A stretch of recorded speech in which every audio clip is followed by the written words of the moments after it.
A blessed day to everyone. I am Eliza Sendon and welcome again to day 98 of 365 Daily Devotion with Bible Character Edition. And today is March 8, 2026, and today is still about Gideon and the ephod he made. So this devotion will highlight the good beginning but bad ending. And before we proceed to the scripture reading, a short background from Gideon lifetime. So si Gideon, people asked him to be become their king. But Gideon rejected the people request to make him as their king because God alone was the true king. Ito yung sinabi niya. But his action did not fully match his words. Even after a great victory, his heart was not completely transformed. So, itong devotion natin, pinapakita nito yung victory without transformation. And sabi nga sa scripture reading natin, Judge 8 verse 22 to 27, the Israelites said to Gideon, Gideon, rule over us, you and your son and your grandson, because you have saved us from the hand of Midianites.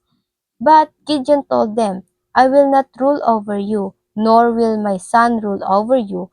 The Lord will rule over you. Kasi nga po, ang Diyos lang ang tanging hari nating mga tao. So, ayaw din ni Gideon na maghari siya at yung pamilya niya sa mga tao. But afterward, he requested them to give him gold from the plunder of their defeated land. Kasi itong gold na hinihingi niya ay may gagawin siya at ito nga yung ephod. Gideon made the gold into an ephod which he placed in Ophrah, his town, and all Israelites prostituted themselves by worshipping it there, and it became a snare or trap to Gideon and his family. So, kahit na um, sinabi ni Gideon na hindi siya yung maghahari sa kanila, yung action na ginawa niya ay nag-lead pa rin patungo doon. Ayun nga yung naging trap sa kanilang buhay, yung buhay din ng pamilya niya. And para naman sa ating katuruan, we can have a good intention and have a sinful act. Perhaps itong paggawa ng ipad ni Gideon ay mabuti. Kasi itong ipad ay ginagamit ng mga priests ng Panginoon at ng mga Levites. Kasi ito yung, kumbaga, a way to commune with God. Ito yung standard to commune with God. At siguro itong si Gideon, gumawa siya ng sarili niyang kaparaanan. Ito nga yung good intention naman, but have a sinful act kasi pang sariling standard niya yung ginawa niya. At ayun nga yung naging dahilan para yung ibang tao ay i-prostitute, i-worship ito. Parang kumbaga nagkamali sila ng pag-intindi dito sa ginawa ni Gideon. And pangalawa, we can have good beginning and have a tragic ending. So itong buhay ni Gideon, napakaganda nung pagtawag sa kanya ng Diyos. Yung tingin niya sa sarili niya, napakababa. But God look at him as a mighty warrior. Ito nga yung sobra siyang tinaas ng Diyos. Ang taas-taas ang tingin sa kanya ng Diyos. Pero ito nga si Gideon ay laging nagdadaw sa sarili. Marahil nagdadaw siya palagi sa kanyang sarili at ito nga umabot sa pagkakaroon ng idolatry na nag-result para magkaroon din ng idolatrous attitude itong mga tao noong panahon niya. Again, he decided for his own way to worship God that becomes a trap for his family. Kaya, again, our decision to make must consult with God first. Dahil yung resulta nun might affect your family and your next generation. Dapat palagi natin kinukonsulta sa ating Diyos. Pangatlo, we can have a good foundation and have it demolished. Marami tayong pwedeng maging magandang gawin. Followed God, walk with God, but the question is, are we prepared for His way? Handa ba tayo sa landas na gusto sa atin ng Diyos? Or are we going to follow our own way for a benefit? O kung saan lang tayo nagbe-benefit, kung saan lang may comfortabling way, dun lang tayo dadaan. You can have a good foundation, yung Christ-centric life, but sooner kung pipiliin mo lang kung ano yung principle ng Diyos, kumbaga, pinipili mo lang yung salita ng Diyos na i-apply mo sa buhay mo, then you have it demolished too. So, hindi malabo na soon ay gagawa ka lang din ng idolatry sa puso mo katulad ng ginawa ni Gideon. Gumawa siya ng sarili niyang way to commune with God. Ito nga yung hindi standard para sa Panginoon. And application, paano ba natin ito ma-apply sa ating mga buhay? Number 1, make the right decision for the right reason at the right time. So always ask or consult with God and confirm it through the peace of mind and peace of heart. Lagi natin tanungin, Lord, tama ba yung intention ko? Lord, tama ba yung kaparaanan ko? And Lord, tama bang panahon nito?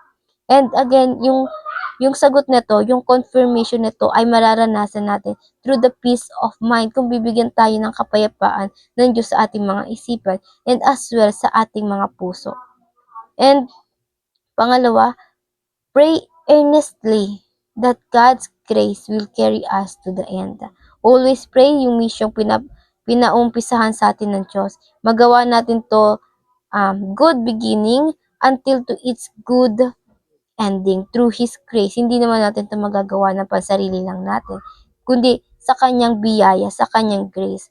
Ipanalangin natin palagi yung discernment and wisdom from God para hindi lang tayo yung pang-intro.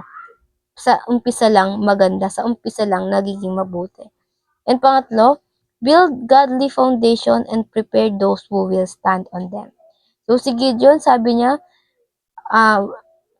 I will not rule over you, nor will my son rule over you. The Lord will rule over you. Pero ang nangyari, etong anak niya, si Abimelech, sabi niya, kahit ang aking mga anak ay hindi mag-rule over you. Pero itong si Abimelech, gustong-gusto niya maghari. At kaya nga, naging way, yung mga kapatid niya, pinatay niya, para lang makapaghari siya. Ayun yung naging dahilan na hindi naging consistent, hindi naging sapat yung foundation binuo ni Gideon para umabot doon sa kanyang mga anak. And again, our decision today might affect the next generation. Kaya mahalagang kinoconsult natin muna sa Diyos ang ating mga ginagawa. Kung ikaw yung ginamit ng Diyos for the foundation, for instance, sa pamilya mo, ikaw pa lang yung sumusunod sa Diyos, umaalam sa kanyang mga salita, then you must build your foundation. That is Him. Dapat si Kristo.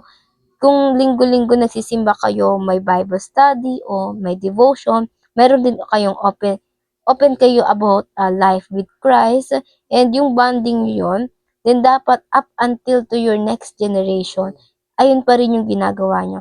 Nagpapatuloy ito. Yung foundation nyo then, so be it. It for those who will stand on it. Dapat ay merong knowledge na mahalaga ang pagkakaroon ng oras natin sa Diyos. Hindi lang ito dapat sa ating generation, bagkus sa susunod pa ang generation to us. And reflection, paano ba natin ito, or ano ba yung pagninilay-nilayan natin ngayong araw? How can we practically build strong foundation and prepare those who will stand on them? And now, bago tayo finally magtapos, let's have a short prayer. And let's pray.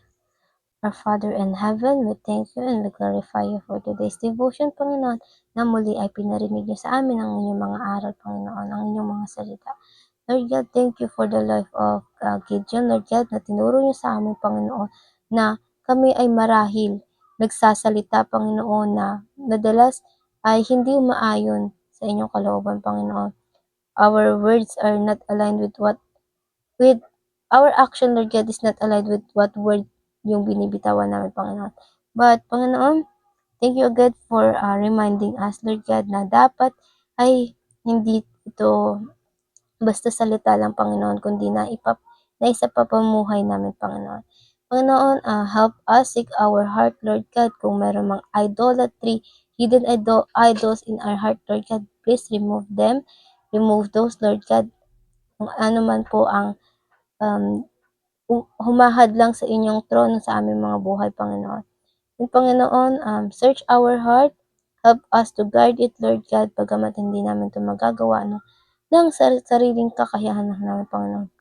Panginoon, patawarin niyo rin po kami sa aming mga pagkakasala sa araw-araw, Panginoon. At Panginoon, we pray na tutulungan niyo kami sa bawat hamon ng aming mga buhay, Panginoon. Manguna ka palagi, Panginoon, at we want to know you more each day, Lord God. At ayun lamang po, in Jesus' name we prayed. Amen and amen and amen.